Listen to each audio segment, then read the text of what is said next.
ధాన్యం కొనుగోలులో గత అనుభవాలను పరిగణనలోకి తీసుకున్నాం. రైతులకు ఇబ్బందులు తలెత్తకుండా 6 కోట్ల గోనె సంచులు సిద్ధంగా ఉంచాం. వర్షాలు కురిస్తే ధాన్యం తడవకుండా కాపాడుకునేందుకు 50,000 టార్పాలిన్లు అందుబాటులో ఉంచాం.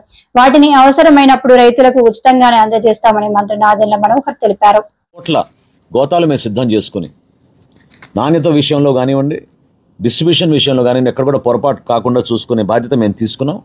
32,067 లారీల్ని మేము ఆల్రెడీ GPS ద్వారా సిద్ధం చేశాం. సో ధాన్యం కొనుగోలులో మొన్న తాడేపల్లిగూడెంలో మొట్టమొదటి ధాన్యం కొనుగోలు కేంద్రం ప్రారంభించడం జరిగింది. ఖరీఫ్ మాసానికి ఉన్న అనుభవాన్ని ఇంకా మెరుగుపరుచుకునే విధంగా నెలవారీ టార్గెట్ కాకుండా ప్రతి వారానికి మేము ఒక టార్గెట్ పెట్టుకుని ముందుకెళ్తున్నాం.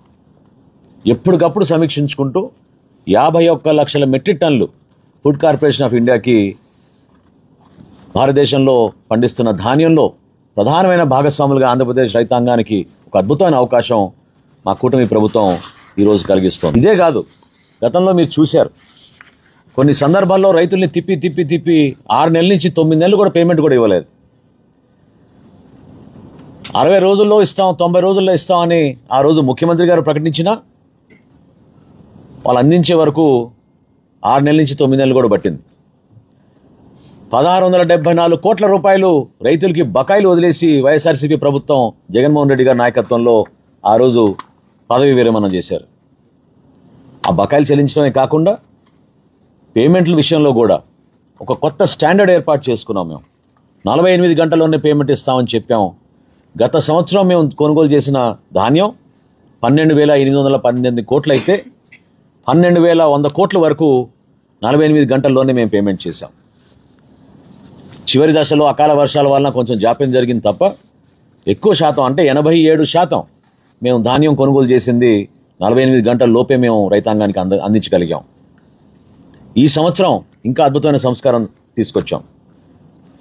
24 గంటల్లోనే రైతు ఖాతాలో జమ చేసేటట్టు రాష్ట్ర వ్యాప్తంగా సప్లైస్ కార్పొరేషన్లో ముఖ్యంగా రైతులను ఏ విధంగా మేము ఆదుకోవాలి, రైతు పక్షపాతిగా మేము ప్రతిరోజు వ్యవహరించే విధంగా ఒక మార్పు తీసుకురావాలనేది ఒక స్పష్టమైన ఆలోచనతో గౌరవ ముఖ్యమంత్రి గారు చంద్రబాబు నాయుడు గారు, అదేవిధంగా మన రాష్ట్ర ఉప ముఖ్యమంత్రి పవన్ కళ్యాణ్ గారి సూచనలతోటి ఈ కార్యక్రమాన్ని లోతుగా అధ్యయనం చేసుకుని ప్రిపేర్ అవుతూ వస్తూ ఉన్నాం. అనేక సందర్భాల్లో మీరు గతంలో చూశారు ఏ విధంగా దళాలను ప్రోత్సహించి రైతాంగానికి నష్టం కలిగే విధంగా క్షేత్రస్థాయిలో ధాన్యం కొనుగోలు విషయంలో చివరికి ప్రభుత్వం పైన, ప్రభుత్వ అధికారుల పైన, ప్రభుత్వ వ్యవస్థ పైన నమ్మకం కోల్పోయే విధంగా రైతాంగం చాలా బాధాకరమైన సంఘటనలు ఎదురు చూశారు. ఆ పరిస్థితులు మార్చడానికి కోసం గత సంవత్సరం ఖరీఫ్ మాసంలో 34 లక్షల మెట్రిక్ టన్నుల ధాన్యం కొనుగోలు చేసినప్పుడు ఎక్కువగా మేము ఆ రోజు ఎదుర్కొన్న సమస్యలు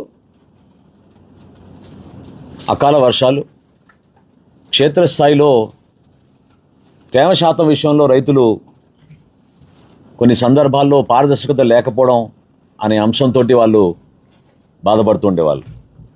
ఈ విషయాలన్నింటినీ కూడా మేము సమగ్రంగా ఆలోచించి ఈ ప్యాడీ ప్రొక్యూర్మెంట్ సీజన్కి, ఈ ధాన్యం కొనుగోలు ఖరీఫ్ మాసానికి అన్ని విధాలుగా సిద్ధమై కేంద్ర ప్రభుత్వంలోని ఫుడ్ కార్పొరేషన్ ఆఫ్ ఇండియా తోటి, అక్కడున్న కేంద్ర ప్రభుత్వ ఉద్యోగులతోటి మాట్లాడి